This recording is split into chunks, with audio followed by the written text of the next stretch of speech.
नमस्कार मित्रांनो, फिल्मी बायोग्राफी या यूट्यूब चॅनलवर तुमचे मनापासून स्वागत। स्टार प्रवाह वाहिनीच्या चाहत्यासाठी मोठी वाईट बातमी समोर आली आहे।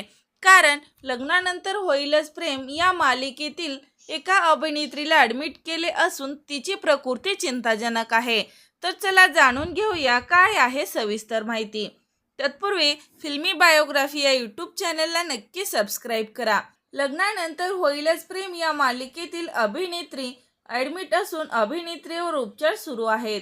या मालिकेमध्ये रम्या ही भूमिका साकारत असलेली अभिनेत्री कश्मीरा कुलकर्णी ही सध्या रुग्णालयात दाखल असून तिच्यावर मोठी शस्त्रक्रिया करण्यात आली आहे। काही दिवसापूर्वी कश्मीराच्या पायाला दुखापत झाली होती, मात्र यामुळे डॉक्टरांनी तिला या पायावर शस्त्रक्रिया करायला सांगितले आहे। आता कश्मीराच्या पायावरील शस्त्रक्रिया पूर्ण झाली असून संपूर्ण प्रक्रिया योग्य प्रकारे झाली आहे। त्यामुळे तिला आता डिस्चार्ज दिलेला आहे। मात्र तरीही तिला पुढील काही दिवस बेड रेस्ट करण्यास सांगितले आहे। तर याबाबत कश्मीराने एक व्हिडिओ शेअर करत चाहत्याबरोबर माहिती शेअर केली आहे। तर मित्रांनो, लग्नानंतर होईलच प्रेम ही मालिका पाहताय का आणि रम्या हे पात्र तुम्हाला आवडते का? लाईक कमेंट करून नक्की सांगा। तोपर्यंत धन्यवाद।